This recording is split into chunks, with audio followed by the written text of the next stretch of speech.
Allons au culte. Allons au culte, une production de l'URI, l'Église évangélique de réveil international, pour vous accompagner pendant la crise sanitaire liée au Covid-19.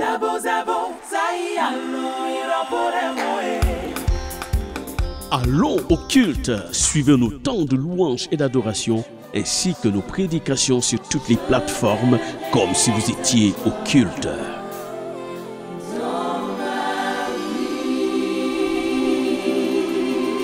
Allons au culte, les nouvelles parutions tous les dimanches à 10h et tous les mercredis à 19h. Allons au culte, ensemble, nous vaincrons par le sang de l'agneau. Bonjour frères et sœurs en Christ, ou aussi peut-être bonsoir si vous me prenez dans la soirée. Je suis très heureux de vous retrouver et j'espère que la grâce du Seigneur est sur vous et qu'elle vous soutient. Je suis optimiste.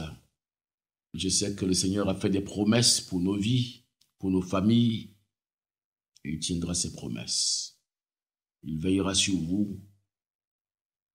Vous pensez certainement à des parents, à des amis, à des personnes qui vous sont chères et qui sont loin de vous alors que vous êtes confinés, que vous ne pouvez pas visiter. Mais dans la prière, votre esprit peut être une bénédiction pour eux. Votre prière peut être une bénédiction pour ces personnes. Et je vous encourage. Je vous encourage à avoir foi en Dieu. Crois seulement, aie foi en Dieu. Et il y a certainement des personnes parmi vous, m'écoutez en ce moment-ci, vous avez dans votre cœur quelques fardeaux, quelques soucis. Vous avez des soucis pour des frères, pour des amis, pour des enfants, pour des parents. Je vous encourage. Regardez au Seigneur. Saisissez par la foi la main du Seigneur. Placez-vous devant lui. Il vous aime. Et il connaît vos soucis. Il connaît vos préoccupations. Et il ne vous lâchera pas. Je vous encourage. J'encourage personnellement tous ceux, toutes celles qui m'écoutent et qui ont vraiment un fardeau particulier, un souci particulier. Je vous encourage. Cette parole viendra vous trouver au bon moment du besoin, et vous affermira. Alors, quelle contribution de l'Église pour la victoire dans la lutte contre le virus du Covid-19? Nous avons parlé précédemment de l'intercession, la prière. Nous devons associer Dieu à notre lutte. Nous devons nous reconnaître en lui et reconnaître que sans lui, nous ne pouvons rien et nous attendre à lui. Il est fidèle. Intercéder, quand on est dans une situation difficile, c'est s'appuyer sur le Seigneur. C'est reconnaître en lui celui qui nous sauve, celui qui nous délivre. Alors, je voudrais maintenant vous proposer la deuxième méditation. Notre deuxième contribution à la lutte pour la victoire contre ce virus sera de proclamer la parole de Dieu. Proclamer un message d'espérance, un message de grâce.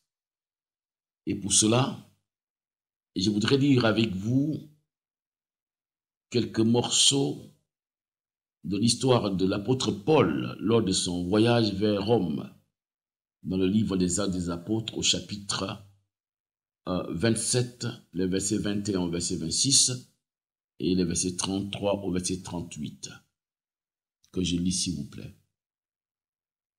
Ceux qui étaient à bord n'avaient rien mangé depuis longtemps.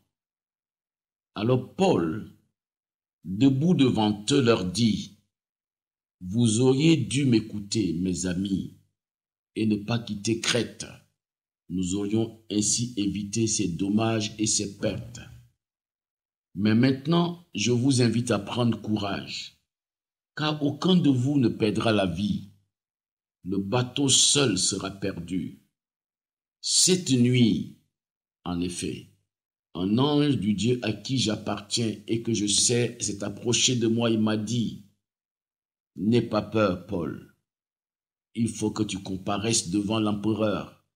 Et Dieu, dans sa bonté pour toi, t'accorde la vie de ceux qui naviguent avec toi. Courage donc, mes amis, car j'ai confiance en Dieu. Il en sera comme il m'a été dit. Mais nous devons échouer sur la côte d'une île. » Avant la venue du jour, Paul les invita tous à prendre de la nourriture en disant, « Voici aujourd'hui 14 jours que dure cette attente angoissée et que vous restez sans rien manger. Je vous invite donc à prendre de la nourriture, car vous en avez besoin pour être sauvés. Aucun de vous ne perdra même un cheveu de sa tête. » Sur ces mots, Paul prit du pain et remercia Dieu devant tous, puis il rompit et se mit à manger. Tous reprirent alors courage et mangèrent. Nous étions sur le bateau 276 personnes en tout. Quand chacun eut mangé à sa faim, on jeta le blé à la mer pour alléger le bateau. Dieu bénisse sa parole. L'histoire de l'apôtre Paul de ce voyage sur Rome, où il devait comparaître devant l'empereur pour avoir prêché l'évangile de Jésus-Christ, et l'histoire de cette tempête que ce bateau a connue est un message puissant que je ne saurais prêcher, un message plein de vérité, plein de richesse, que je ne saurais prêcher en une brève exhortation. Mais nous allons essayer d'en sortir l'essentiel pour vous encourager. N'oubliez pas que notre thème, c'est que notre responsabilité en tant qu'Église, en temps de crise, en temps d'épreuves difficiles comme celles que nous traversons, c'est de proclamer la parole. Mais quelle parole? Pas la parole de désespérance, pas la parole de condamnation, mais la parole d'espérance, la parole de foi, la parole de grâce, la parole de sagesse qui vient de la part de Dieu. Et Paul en a fait une belle expérience. Paul était en route pour Rome. Il a dû prendre un bateau et dans ce bateau, il y avait 276 personnes. C'est donc un bon nombre de personnes. Et donc l'hiver approchait. Paul avait prévenu le commandant de l'armée qui le conduisait. Il avait prévenu aussi les propriétaires du bateau de ne pas quitter la ville de Crète. Mais les gens ne l'ont pas écouté. Ils se sont dit certainement, un prédicateur, un pasteur, qu'est-ce qu'il sait de la navigation? Qu'est-ce qu'il sait du bateau? D'ailleurs, Paul, prédicateur arrêté à cause de l'évangile, pouvait être regardé par certains comme un fanatique qu'il ne faut pas écouter. Et en plus, certains d'entre eux, trouvant que l'île de Crète n'était pas un bon endroit pour passer l'hiver, ne voulaient pas y rester. Et ils voulaient aller pour rester dans un endroit où ils auraient plus de réjouissance, plus de possibilités de se réjouir, de fréquenter des endroits. Enfin, pour une raison ou pour une autre, ils n'ont pas écouté Paul. Et c'est ainsi que ça se passe dans le monde. Dieu nous parle et nous n'écoutons pas. Dieu nous avertit. Il nous donne le temps de prendre des dispositions. Il nous donne la possibilité d'éviter. Notre monde aujourd'hui s'est trouvé dans toutes sortes de difficultés parce qu'à un moment donné, ce monde n'a plus voulu écouter Dieu, se regardant tellement comme sage, comme devenu tout suffisant. Le monde a rejeté la sagesse de Dieu. La conséquence, c'est naturellement tous les problèmes dans lesquels nous nous trouvons dans ce monde aujourd'hui, en dehors même de la crise du coronavirus. Eh bien, ils sont partis et comme il y avait un léger vent, il y avait une apparence de situation favorable, donc ils se sont dit, les paroles de Paul, il faut les mettre à la poubelle, il faut y aller. Malheureusement, une fois qu'ils sont partis en pleine mer, le temps a changé subitement. Subitement, les circonstances météorologiques ont changé. Le beau temps, les situations favorables qui s'annonçaient ont basculé, tout a changé subitement et le bateau s'est trouvé dans un tourbillon terrible.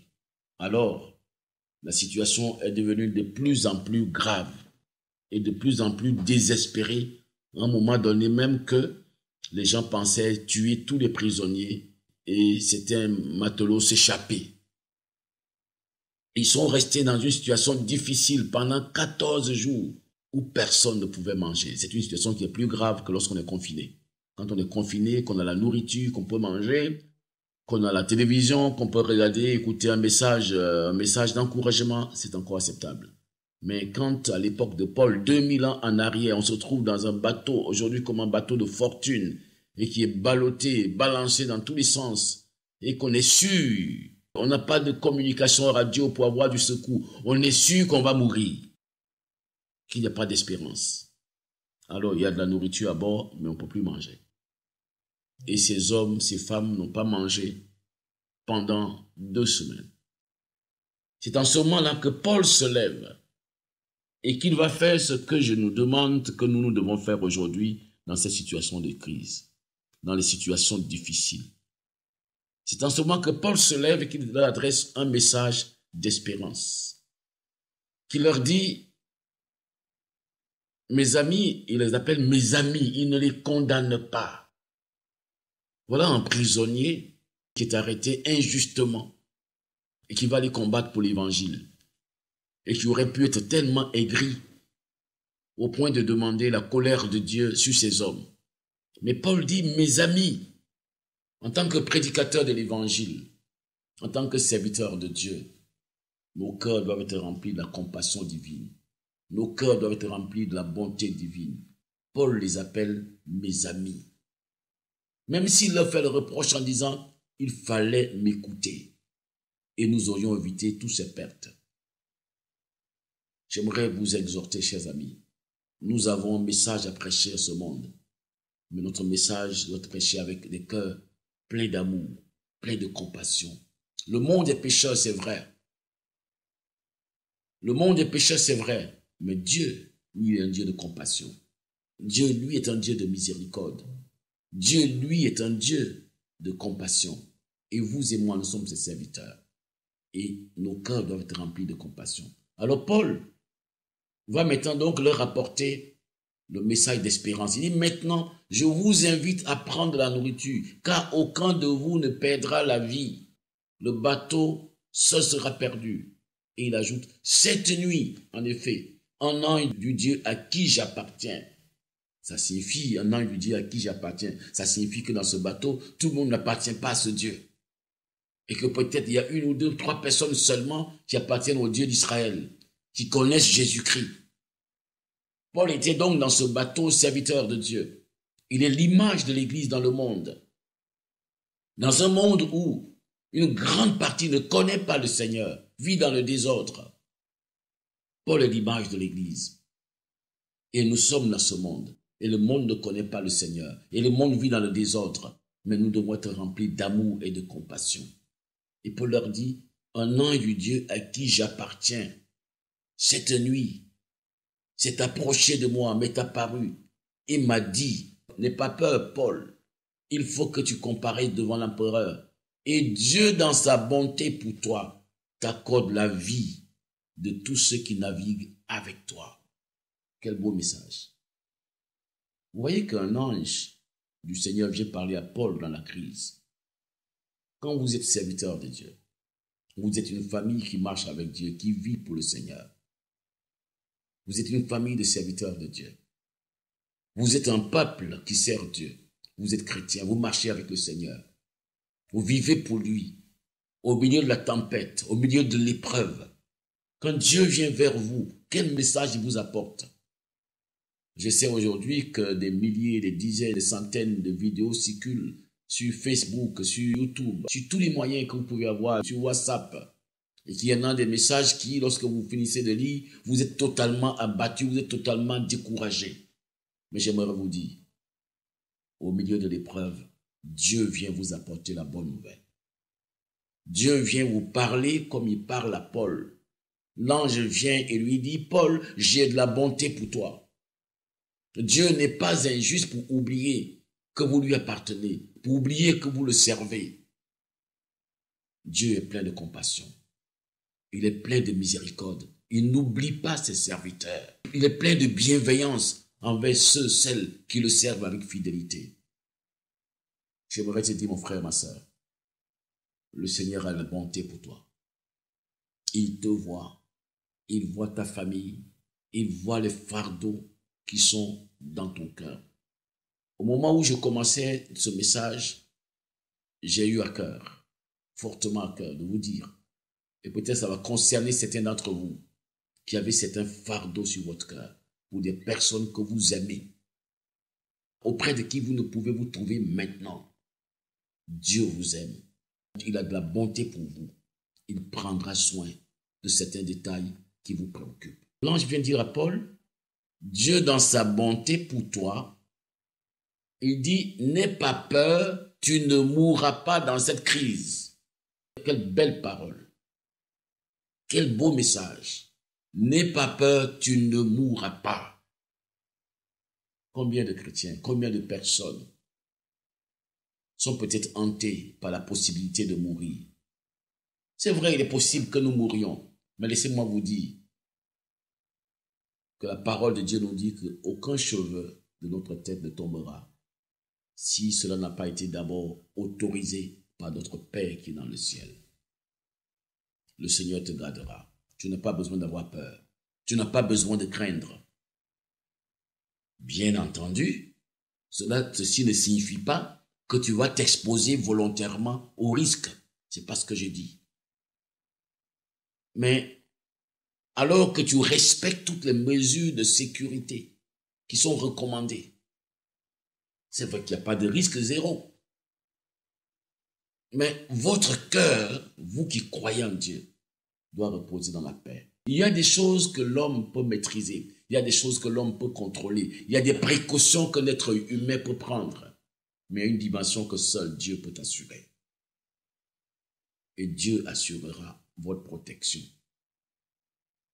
Donc, Paul va dire à ce peuple-là, ces gens qui sont découragés, qui n'ont pas mangé depuis 14 jours, Dieu dans sa bonté pour moi, il m'a dit, n'aie pas peur, Paul, il faut que tu comparaisses. Et dans sa bonté, il dit, je t'accorde la vie de tous ceux qui naviguent avec toi. C'est formidable. Peuple de Dieu, qui marche avec Dieu, qui vit avec Dieu, serviteur, servante de Dieu, qui marchait avec Dieu. Nous devons croire que Dieu nous accorde la vie de ceux qui marchent, qui voyagent avec nous, dans le même bateau. Nous devons croire, Église de Dieu, nous devons croire que Dieu place dans nos mains la vie de nos populations, des hommes qui ne croient pas, quels qu'ils soient. Dans ce bateau, il y avait des gens de tous bords. Mais Dieu est un Dieu de grâce. Dieu veut sauver ce village à cause de toi. Dieu veut sauver cette ville à cause de toi. Dieu veut sauver cette ville à cause de vous, Église. C'est pour cela, priez pour cette ville et croyez que Dieu va le faire. Donc, nous avons un message d'espérance à apporter. Nous devons croire que Dieu nous accorde non seulement notre salut à nous, notre délivrance à nous, notre protection à nous, mais Dieu veut nous accorder aussi la protection et la vie de nos parents, de nos amis, de nos frères, de nos populations, des populations, de nos villes, de nos cités, de nos nations. Dieu veut nous les accorder.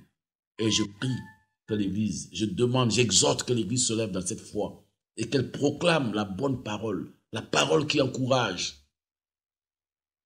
la parole qui relève. Alors que les gens sont en train de lutter, de combattre la maladie, je parle de ceux qui sont dans le corps médical, alors que les autorités sont en train de se battre pour trouver les ressources, quel message l'Église doit apporter? C'est un message d'exhortation, un message d'encouragement, un message de délivrance, un message de guérison, un message qui fortifie. Oui, mes amis, c'est là le message que nous devons apporter. C'est le message que nous devons apporter. Quand Josué et Caleb sont allés explorer la terre de Canaan avec 10 autres personnes qui sont revenues. 10 sur 12 parmi ces espions ont fait un rapport négatif. Ils se sont focalisés sur ce qu'ils ont vu. Ils ont dit, nous avons vu le pays, il est beau. C'est vrai. Comme Dieu l'a dit à Moïse, le pays de Canaan est beau. Tout ce qui a été dit est vrai, mais seulement nous avons vu des géants, des peuples puissants. Et ces 10 espions, pour être bref avec cet exemple, ces 10 espions ont choisi de mettre l'accent sur les difficultés, sur les côtés négatifs, sur le côté dangereux, que sur la puissance de Dieu. Ils ont livré à leur peuple, à une communauté de 2 millions de personnes qui les a envoyés en mission et qui attendaient de bonnes nouvelles. Ils leur ont livré un message divisé en deux. Le pays est beau, mais il y a des géants, il y a des nations puissantes qui ont des chars de guerre. Nous ne pouvons pas entrer. Nous serons comme des sauterelles à nos propres yeux. Ils vont nous dévorer, ils vont nous détruire. Ils ont fait une prédication négative. Mes amis, il y a 2 réalités qui se côtoient. Il y a toujours le danger. Il y a toujours les obstacles. Il y a toujours les difficultés, où que vous allez, où que vous soyez. Mais à côté, il y a la promesse de Dieu. À côté, il y a la parole de Dieu. À côté, il y a la puissance de Dieu. Vous pouvez proclamer les problèmes. Vous pouvez parler du péché, sans parler de la réponse, sans parler de la puissance de Jésus-Christ qui pardonne le péché, qui transforme des vies. Vous pouvez parler de la maladie, vous pouvez parler de la mort, sans parler de la puissance de Jésus-Christ, la puissance de Dieu qui est capable de vaincre la maladie. Mais Dieu nous envoie pour prêcher la bonne nouvelle. L'évangile est une bonne nouvelle. Apportons la bonne nouvelle. C'est un temps où nous devons prêcher la bonne nouvelle de Jésus-Christ. Mes amis, je vais vous donner un dernier exemple avant de m'arrêter. Un jour, le peuple d'Israël faisait face à un ennemi terrible. L'armée de Saül se trouvait depuis des semaines confrontée à l'armée des Philistins menée par un certain Goliath. C'est une histoire que tout le monde sait, que tout le monde connaît parce qu'on l'emploie comme illustration pour parler d'un déséquilibre entre 2 forces. On dit c'est David contre Goliath pour montrer d'un côté qui est petit et qui fait face à un géant. Eh bien, cette armée de Saül faisait face à un géant, Goliath. Et lorsque David arrive sur le champ de bataille, comme par hasard, il trouve Goliath qui est en train d'effrayer le peuple depuis des semaines. Et le peuple qui est en train de fuir. Et tout le peuple et tous les soldats de Saül s'effraient devant Goliath. Ils disent, vous l'avez vu, vous voyez sa taille, sa grandeur, sa puissance, ses exploits. Même le roi Saül, il dit à David, cet homme est un vaillant guerrier depuis sa jeunesse.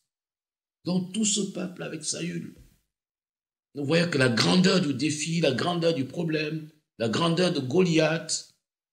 Mais quand David est arrivé, David a vu effectivement un géant qui était en face.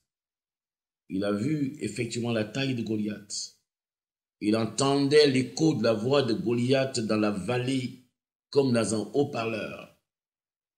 Tout jeune, 15 ans, 16 ans qu'il avait, pour regarder Goliath, il devait lever la tête vers le haut pour voir Goliath. Entre David et Goliath, c'était vraiment David et Goliath.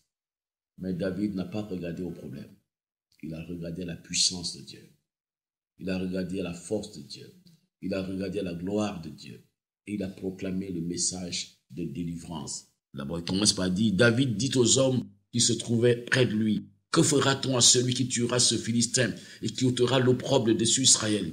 Qui est donc ce Philistin s'est ainsi concis pour insulter l'armée du Dieu vivant? Lorsqu'on eut entendu les paroles prononcées par David, on les répéta devant Saül, qui le fit chercher.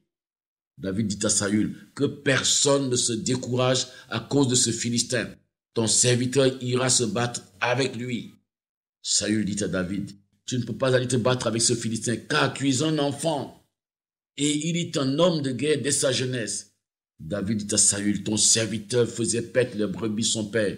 Et quand un lion ou un ours venait en enlever une du troupeau, je courais après lui, je le frappais, j'arrachais la brebis sa gueule. S'il se dressait contre moi, je le saisissais par la gorge, et je le frappais et je le tuais. C'est ainsi que ton serviteur a terrassé le lion et l'ours. Il en sera de même du Philistin. de cet incirconcis comme de l'un d'eux, car il a insulté l'armée du Dieu vivant. Et David dit, l'Éternel qui m'a délivré de la griffe du lion et de la patte de l'ours me délivrera aussi de la main de ce Philistin. Et Saül dit à David, va, que l'Éternel soit avec toi. Mes amis, soit vous prêchez les problèmes, soit vous découragez les gens, vous répandez l'incrédulité dans ce que vous dites et les gens s'affaiblissent, soit vous proclamez la parole de Dieu, les promesses de Dieu, les victoires de Dieu. Soit vous regardez à l'adversité, à l'adversaire, à sa taille, à sa puissance, soit vous regardez à la puissance de Dieu, à la puissance du Saint-Esprit, aux promesses de Dieu, et vous les proclamez. Je vous encourage à proclamer la parole de Dieu. Dieu veille sur sa parole. Dieu veille sur ses promesses pour les accomplir. Le temps est venu pour que nous proclamions la parole de Dieu. Nous proclamions les promesses de Dieu. Que Dieu vous bénisse.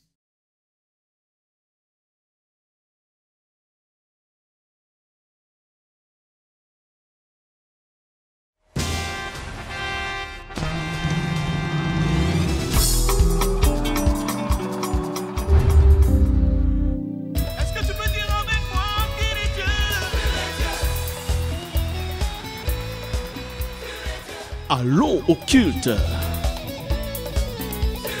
Allons au culte, une production de l'URI, l'Église évangélique de réveil international, pour vous accompagner pendant la crise sanitaire liée au Covid-19.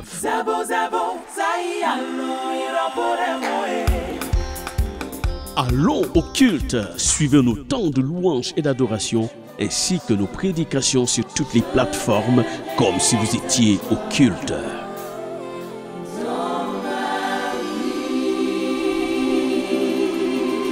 Allons au culte, les nouvelles parutions tous les dimanches à 10h et tous les mercredis à 19h. Allons au culte, ensemble, nous vaincrons par le sang de l'agneau.